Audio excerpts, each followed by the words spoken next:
इस वीडियो में हम लोग जानेंगे एक बहुत ही इम्पॉर्टेंट थ्योरी के बारे में जिसका नाम होता है Planck's quantum theory.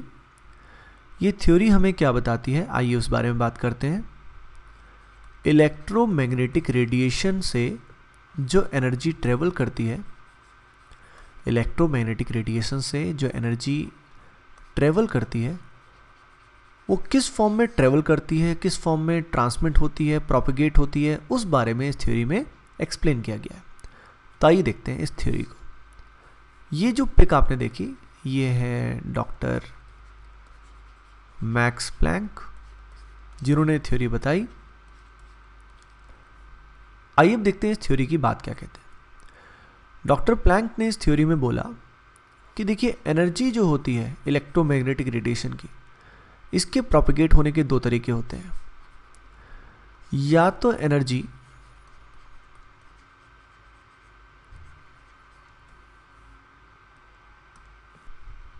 Continuous form में प्रोपेगेट हो सकती है या एनर्जी डिस्क्रीट फॉर्म में प्रोपेगेट हो सकती है। उन्होंने क्या बोला, उन्होंने बोला कि एनर्जी जो होती है इलेक्ट्रोमैग्नेटिक रेडिएशन की वो डिस्क्रीट फॉर्म में प्रोपेगेट होती है, कॉन्टिन्यूस फॉर्म में नहीं। क्या इसका मतलब है, मैं आपको समझाता हूँ। जैसे जो विजिबल लाइट जो हमारे हर तरफ आसपास है, वो विजिबल लाइट जो होती है वो एक फॉर्म ऑफ एनर्जी है, इलेक्ट्रोमैग्नेटिक रेडिएशन है। अब लेटेस्ट से हम यहाँ पे खड़े हैं और वो एनर्जी हमारे पास आ रही है। अब एक पॉसिबिलिटी क्या है, वो एनर्जी लगातार हमें मिले जा रही है, लगातार हमारे को एनर्जी की सप्लाई हो रही है, उसको बोलेंगे कॉन्टिन्यूस एनर्जी सप्लाई। और एक पॉसिबिलिटी ये है कि एनर्जी के पैकेट्स हमारी तरफ आ रहे हैं, जैसे एक पैकेट हमें तब पहुंचा, फिर अगला पैकेट आया, फिर दूसरा पैकेट आया, ऐसे अलग अलग पैकेट्स जो है एनर्जी के वो हमारे पास आ रहे हैं। यानी एनर्जी की यूनिट्स जो हैं वो हमारे पास आ रही हैं। तो एक्चुअल में ऐसा नहीं होता, एनर्जी लगातार सप्लाई होती है, पर लगातार सप्लाई जो होती है वो किस फॉर्म में होती है, एनर्जी की यूनिट्स की फॉर्म में होती है, एनर्जी के पैकेट्स की फॉर्म में होती है। डॉक्टर प्लैंक ने एनर्जी के उस एक पैकेट को क्वांटा नाम दिया, that is known as quanta.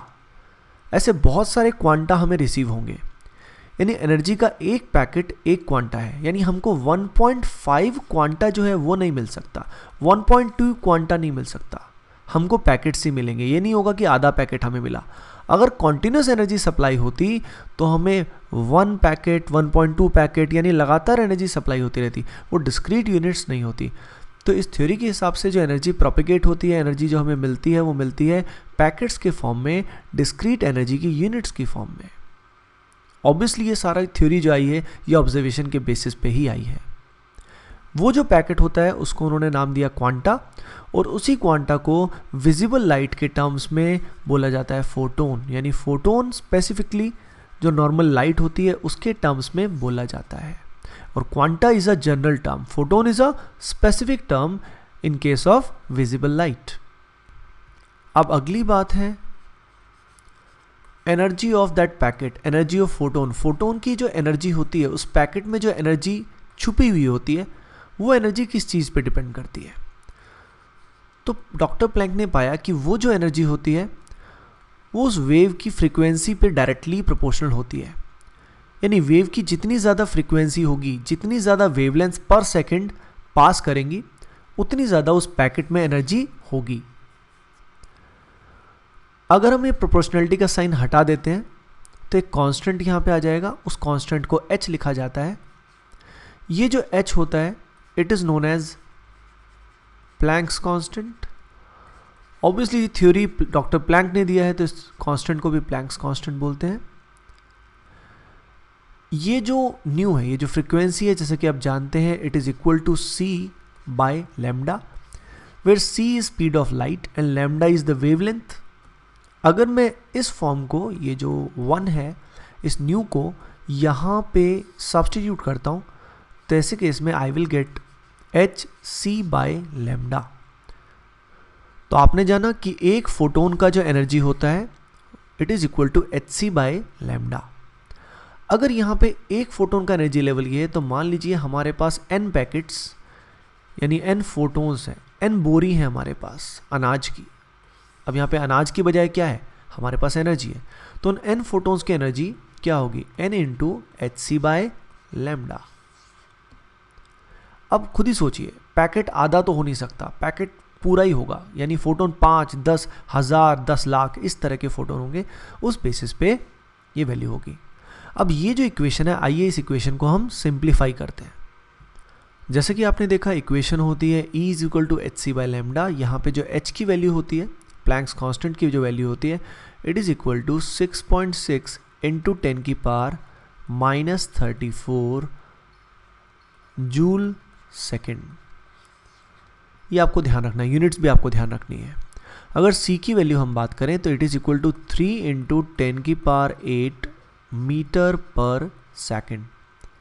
अगर मैं इन दोनों वैल्यूज़ को पुट करता हूँ तो मुझे क्या मिलेगा, it is equal to 6.6 into 10 की पावर -34 इंटू 3 मल्टीप्लाई बाई 10 की power 8, it is divide by lambda. अब मैं इन दोनों को अगर मल्टीप्लाई करता हूँ तो अप्रॉक्सीमेटली जो वैल्यू आएगी it is equal to 20 approximately into 10 की पावर -34 और 8 को जब मैं क्या करूँगा, सिंप्लीफाई करूँगा, it will be equal to -26 divide by lambda. अब मैं इस जीरो को अगर हटाना यहाँ से चाहता हूँ तो it will be equal to 2 into 10 की पावर -25 डिवाइड बाई लैम्डा। यानी सीधा हम इस इक्वेशन का यूज़ कर सकते हैं अगर लैम्डा हमारे में हमको मीटर्स में दे रखा है। पर बहुत बार क्या होता है, लैम्डा एंगस्ट्रॉम में गिवन होता है, तो अगर एंगस्ट्रॉम में गिवन है तो उसी बेसिस पे हम उसको पुट करेंगे। जैसे कि आप जानते हैं 1 एंगस्ट्रॉम इज इक्वल टू 10 की पावर -10 मीटर्स। कभी कभी नैनोमीटर भी गिवन होता है, एनएम भी गिवन होता है, इट इज इक्वल टू 10 की पावर -9 मीटर्स। एनर्जी की एक और यूनिट का यहाँ पे यूज़ होता है, that is electron volt. Electron volt का यूज़ कैसे करते हैं, आइए उस बात को देखते हैं। पहले तो इस यूनिट को समझते हैं। एक इलेक्ट्रॉन वोल्ट जो होता है इसकी वैल्यू होती है 1.6 इंटू 10 की पावर -19 जूल्स। अगर मैं ये जो इक्वेशन नंबर 2 है इसको मैं कन्वर्ट करना चाहूँ इलेक्ट्रॉन वोल्ट में, तो इसकी जो वैल्यू आती है it is equal to E is equal to 12400 divide by lambda. लेकिन इसमें आप ध्यान रखिए ये एनर्जी जो है ये जूल्स की बजाय इलेक्ट्रॉन वोल्ट में ही आएगा, और लैम्डा जो है it will B put in case of angstrom. Angstrom के हिसाब से इसको पुट कीजिए।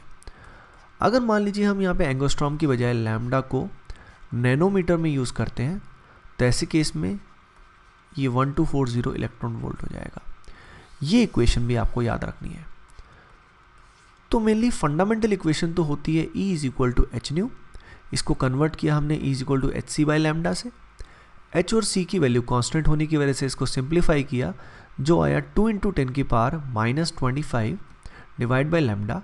लैम्डा मीटर्स में होता है। इसको अगर हम इलेक्ट्रॉन वोल्ट में कन्वर्ट करें तो इक्वेशन हमारी आती है E is equal to 12,400 electron volt divide by lambda, जिसमें लैम्डा को हम एंगस्ट्रॉम में पुट करते हैं, और अगर नैनोमीटर यूज़ करेंगे तो इट विल बी 1240। आइए अब इसी के बेसिस पे पहला क्वेश्चन करते हैं। पहला क्वेश्चन है, calculate the ratio of energies of two sources which emit light of wavelength 3000 and 4000 angstrom, this is angstrom respectively. यानी दो सोर्सेज एनर्जी के हमारे पास हैं, एक सोर्स का वेवलेंथ 3000 है, एक सोर्स का वेवलेंथ 4000 है। हमको उनका एनर्जीज जो उनके फोटोन है एक्चुअली उन फोटोन्स की एनर्जीज का रेशियो निकालना है। जैसे कि आप जानते हैं एनर्जी जो होती है it is equal to h c by lambda. तो जो पहला सोर्स है मान लीजिए उसका एनर्जी ऑफ फोटोन है E1, तो वहाँ पे H और C तो सेम रहेगा, लैम्डा होगा lambda 1। And in the case of second source that will be E2 और वहाँ पे होगा एच सी बाय लैम्डा 2। अब इसको इक्वेशन नंबर 1 मानते हैं, इसको इक्वेशन नंबर 2 मानते हैं। जैसा कि हम जानते हैं हमें रेशियो ऑफ एनर्जी निकालना है, तो हमको क्या चाहिए E1 बाय E2। तो हम इन दोनों को 1 और 2 को डिवाइड करेंगे। जिनको हम डिवाइड करेंगे तो यहाँ एच सी से एच सी कैंसिल हो जाएगा and it is will be equal to lambda 2 by lambda 1।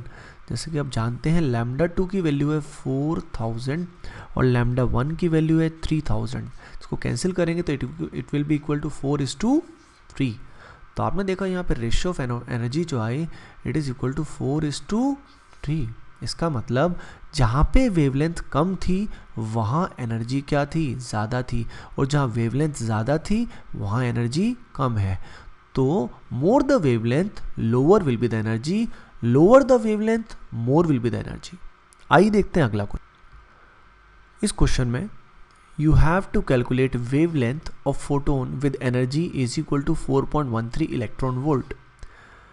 इसमें आपको लैम्डा निकालना है उस फोटोन का जिसका एनर्जी आपको ऑलरेडी गिवन है। जैसा कि आप जानते हैं energy is equal to hc by lambda. अब आपको इसमें लैम्डा निकालना है।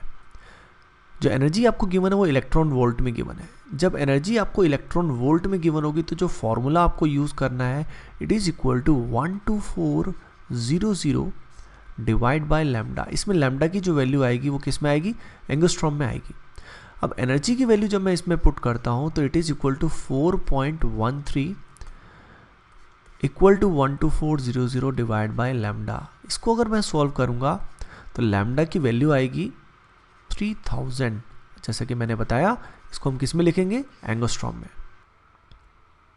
अब देखिए इस क्वेश्चन में there is a light source जिसका लैम्डा आपको दे रखा है, उसका लैम्डा है 2000 एंगस्ट्रॉम। वो एमिट कर रहा है ओवरऑल 0.5 जूल्स ऑफ एनर्जी।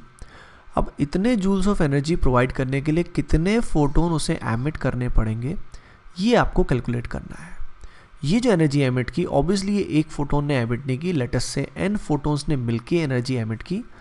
जैसे कि आप जानते हैं n फोटोन्स की जो एनर्जी होती है it is equal to E is equal to NhC by lambda. इसको अगर मैं सिंप्लीफाई करूं hc की वैल्यू आएगी 2 × 10 की पावर -25, क्योंकि हम यहाँ पे एनर्जी जूल्स में गिवन है। अगर इलेक्ट्रॉन वोल्ट में गिवन होते तो सीधा हम 12400 का यूज़ करते, divide by lambda.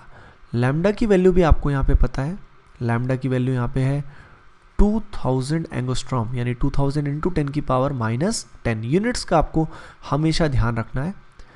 It is equal to energy, energy की वैल्यू कितनी है 0.5। इसको आप सिंप्लीफाई करें और n की वैल्यू को पहले अपने आप निकालें, पॉज करें वीडियो को और फिर चेक करें।